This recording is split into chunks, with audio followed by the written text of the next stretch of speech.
As we all know, Garden Walk hasn't lived up to its expectations. Go to inside of the Garden Walk, it's a ghost town. You just can't walk up there.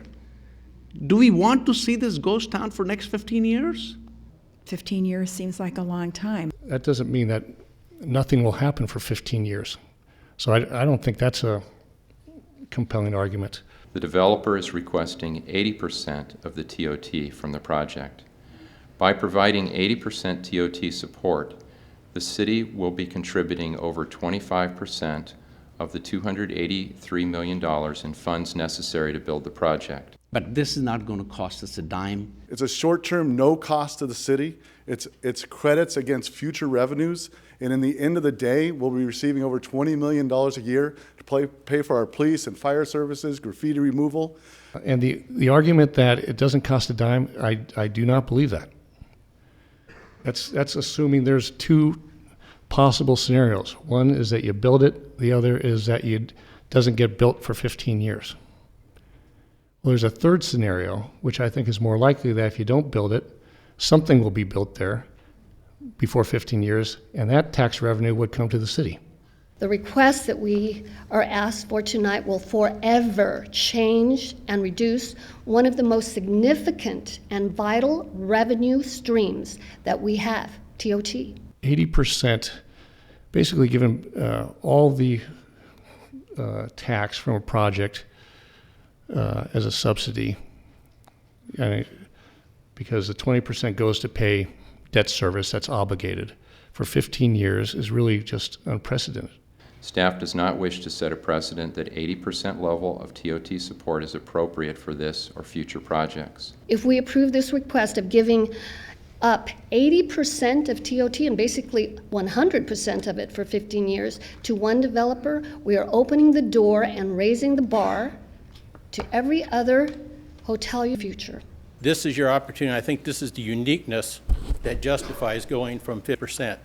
This is the shot in arm that Garden Walk needs, providing this hotel. I don't think there's another piece of property that surrounds a depressed development value originally, I think 200 plus million, like this. And therefore, any other developer coming and ask for the same thing would surely, hopefully, be rejected. When we take actions up here, it does take precedent. There are precedent values.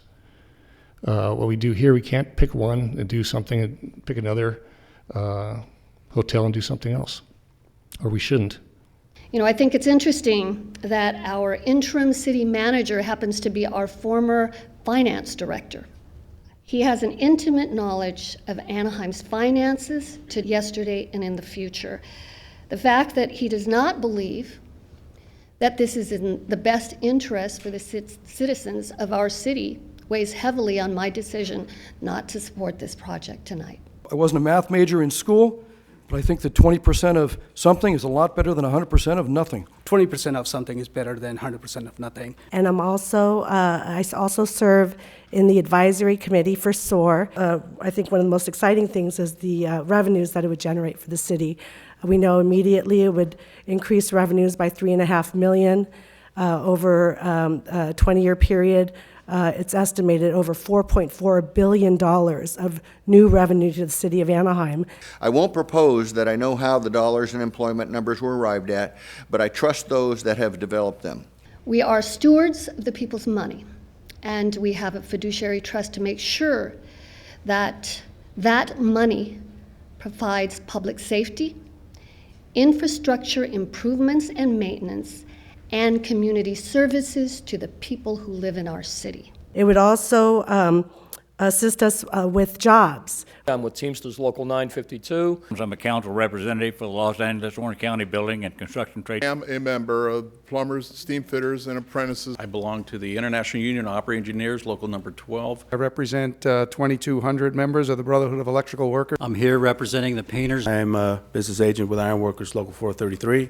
And I have to say, I counted the people who came forward, and counting that and the people I heard from by phone and by email who are supporting this, I didn't have a single person, a voter in Anaheim, call me and say that's a bad thing to do.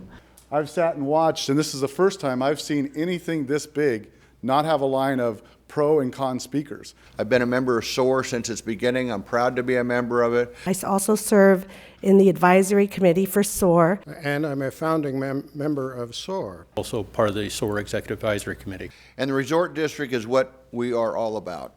You've got neighborhoods, you got labor, you got individuals that are looking for jobs, all here tonight, weighing, asking you to push a button tonight to create the biggest economic stimulus that you can for Anaheim in the next couple of years. The biggest reason is just the idea of fairness, of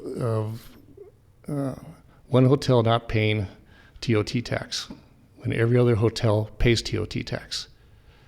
I'm in business. If I had a competitor who didn't have to pay taxes, I wouldn't like that.